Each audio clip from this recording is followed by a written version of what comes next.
Hey guys, this is AJYT Abbott, and this is a very special review. This is my review for Star Wars: The Rise of Skywalker. Man, it's the end of the Skywalker saga. Major spoilers ahead. We are talking all spoilers. We are talking deaths. We are talking twists. We are talking theories that I thought, and they are correct. And they were revealed to be correct. We're talking characters, everything from this film. So if you have not seen The Rise of Skywalker, please leave because you will be spoiled. Alright, I hope you're gone. Here we go. Okay, so there was some really good character development. Not too much. It was like maybe 2 or 3 characters. The first one being C-3PO.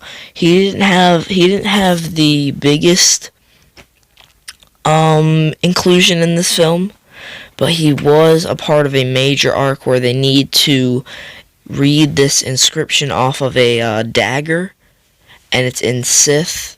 I guess the dialect on the dagger, you would say, is in Sith, and C-3PO is like, I cannot read this. So he sacrifices his memory to, give them the information that's on the dagger, and given he does get his memory back later from R2, but it was just a very good sacrifice there that he made, not knowing that he could possibly, that would be the last time that he would see everyone and remember everyone. This film had me just like crying a very numerous amount of times. Kylo Ren, in case you haven't seen the film, I really request you see it before you watch this film. Kylo Ren sadly dies. He does not make it out of this film, but he does turn to the light. He does become Ben Solo. He leaves Kylo Ren in the past, as he uses the Force to bring Rey back to life, because Rey actually, believe it or not, dies for a minute in this film, and he uses the Force to bring her back, and he dies. So it was like a trading of life there. And his body fades away along with Princess Leia, who also dies in this film. And it's not a perfect conclusion, but it is a solid conclusion, because just the ending line, this is the final line of the film. Rey Skywalker. That's amazing, because she's going, she's on I forget what planet it is. She's burying the lightsabers in the sand, and this woman's like, "Who are you?" And then she's like, "I'm Rey." She's like, "Rey who?" And then she looks, and it's the Force ghost of Luke and Leia, and she says, "Rey Skywalker," and then it shows her and BB-8 looking at the 2 moons, which is, a direct callback or tie-in to, when Luke was first looking at it. Man, it's been a ride, man. It's got a really great soundtrack. The music is amazing in this. I thought the trailer music was amazing. Nothing compared to the soundtrack for this film. Some other things that I didn't get to include on the actual card for the good. There is some really good twists here, because I had a theory that Rey was going to be somehow related to Palpatine, and she is the granddaughter of Palpatine, man. That is great. And I also figured that Rey's parents weren't just nobody, because there was just such a big build-up to that reveal that I know they would not portray fans like that and then give us no resolution to that and no actual, but actually they were, this. And it's revealed that her parents left her so that they could go fight Palpatine. Because, of course, Palpatine being, their dad, well, I guess her father's or her mother's dad, man, Wow, that's crazy. Yeah, him being their dad, he wanted them to join him, and they didn't want to, so they tried to fight him, and unfortunately got defeated. Another great twist is that we get information at the beginning of the film. Finn gets it. That there is a spy amongst the First Order that's been giving the rebellion information, and it's revealed because Chewie, Poe, and Finn are about to be executed. This is it. They're about to be executed when you hear shots from behind them, and the guy even says, "I'm the spy," and it's none other than General Hux. I could not contain my laughter for that. That was just amazing. And then they made me sympathize for him because he has them shoot him in the leg, so it doesn't seem like he basically gave them the escape pod and it had them escape. And they find him out, and then they're like, they shoot him. They shoot him, and he's instantly dead. And they're like, "Tell Kylo we found our spy."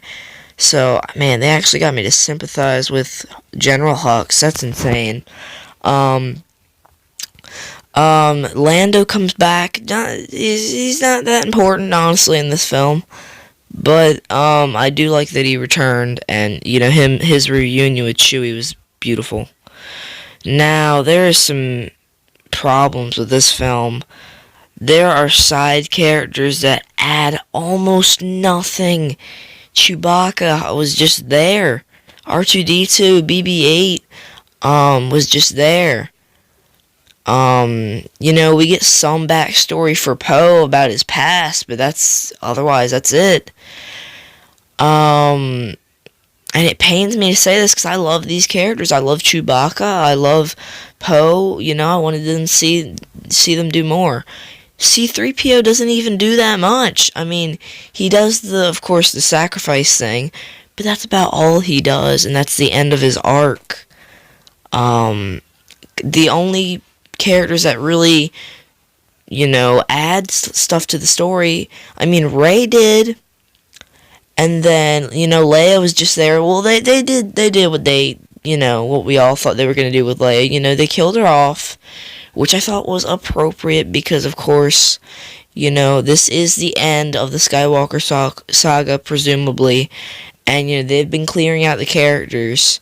They killed Han in 2015 in Force Awakens, and then, we had the death of Luke in The Last Jedi. It's only fitting if we see the death of Princess Leia, but it was kind of satisfying because her lightsaber is handed over to Rey, passed on to Rey, and Poe gets to be General now, which was another little part to his story in the film.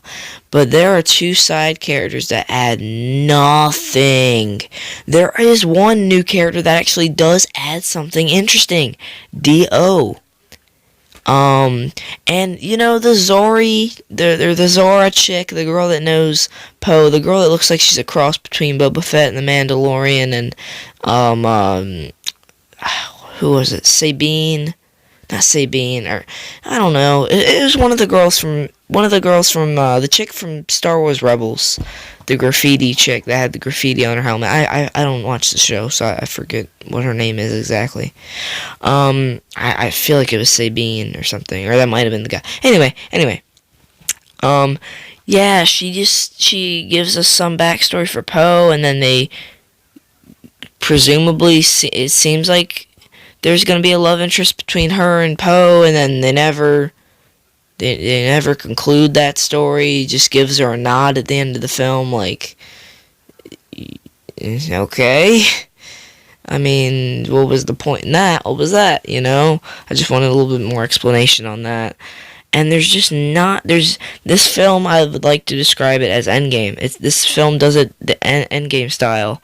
It has little bits of action sprinkled in. Like, Endgame had a lot of padding, with Cap, and Tony and everyone being depressed and dealing with the snap in their own way and rebuilding society. And then you have Basically, you have hopelessness for Tony Stark and, the Avengers dealing with the effects that Thanos had on them. And then you have Thor kill Thanos. Then you have more padding. Then you see them go to, back in time to, like, New York and everything. You get a little bit more action. But you really don't get that big, crowd-pleasing, just really satisfying. You don't get a satisfying fight really until the final battle with Rey versus Palpatine, and everyone else versus everyone else in the battle between the rebellion and their people and the First Order.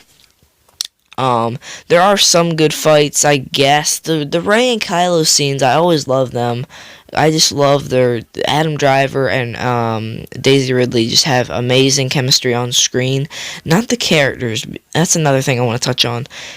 When Kylo brings Rey back from the dead, they kiss.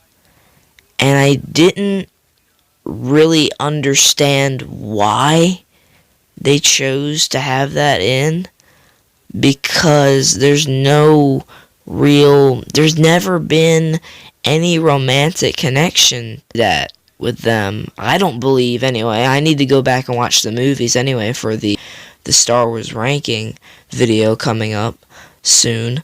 But I don't know. I feel like she should have ended up with Finn.